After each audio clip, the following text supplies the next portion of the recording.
No ano de 2015, o Brasil foi o país que mais pagou os juros no mundo. Pagamos 8,5% do PIB contra 4,6% da Itália, 4,11% da Índia, 4,02% de Portugal, 3,6% da Itália e 3,6% também na Grécia. Esse percentual é em relação ao que pagamos de juros em relação ao nosso PIB, ou seja, em moeda corrente nós estamos falando que em 2015 nós pagamos 502 bilhões de reais de juros. 502 bilhões de reais de juros é o dobro da despesa com o pessoal de 2015. Portanto, o que pagamos de juros em 2015 é o dobro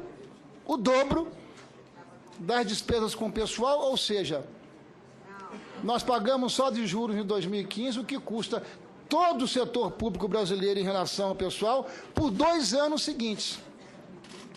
Esse é o tamanho da desorganização da conta pública herdado pelo governo da presidente Dilma.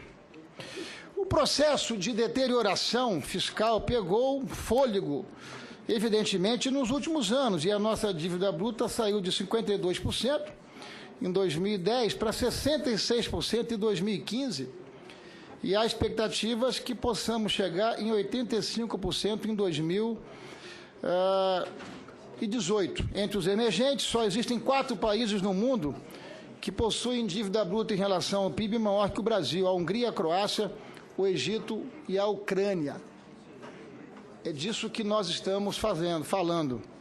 Apenas para efeitos comparativos, o México possui uma dívida bruta de 52% do PIB e o Chile possui 18%.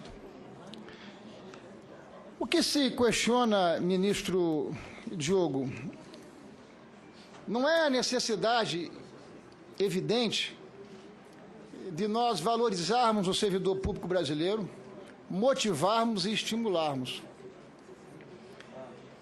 É se reunirmos as condições econômicas e financeiras para fazer isso nesse momento. Até porque o mercado e todos nós aguardamos com expectativa a nova meta fiscal para 2017.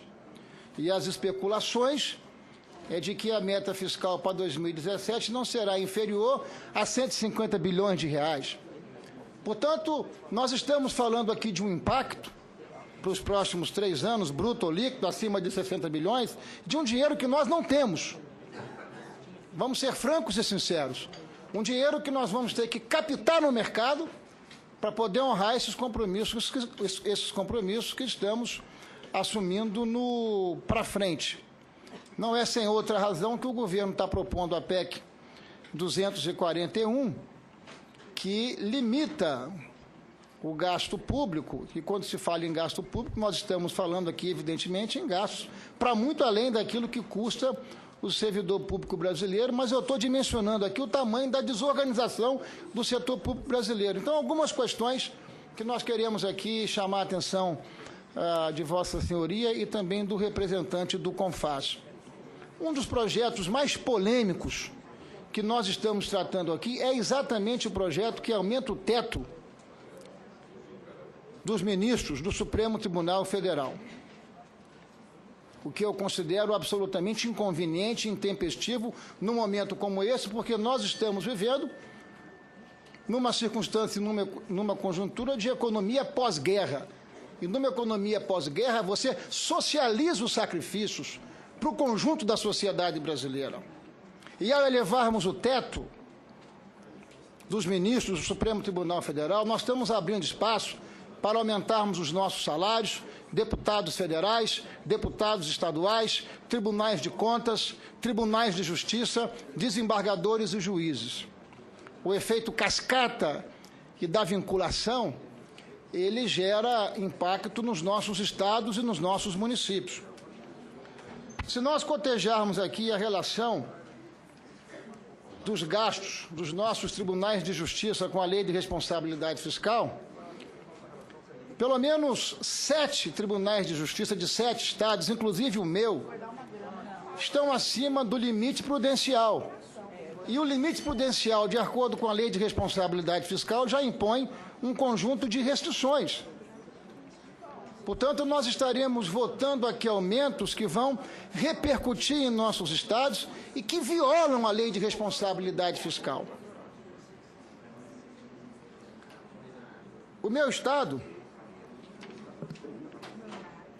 já está gastando 6,2% da sua receita corrente líquida com o Tribunal de Justiça, de igual forma Tocantins 5,75%, Paraíba 5,73%, Rio de Janeiro 5,68%, Ceará 5,58%, Piauí 5,52%, Maranhão 5,44%, portanto, muito próximo do limite prudencial. E ao darmos esses aumentos, nós vamos gerar esses efeitos em cascadas nos nossos estados.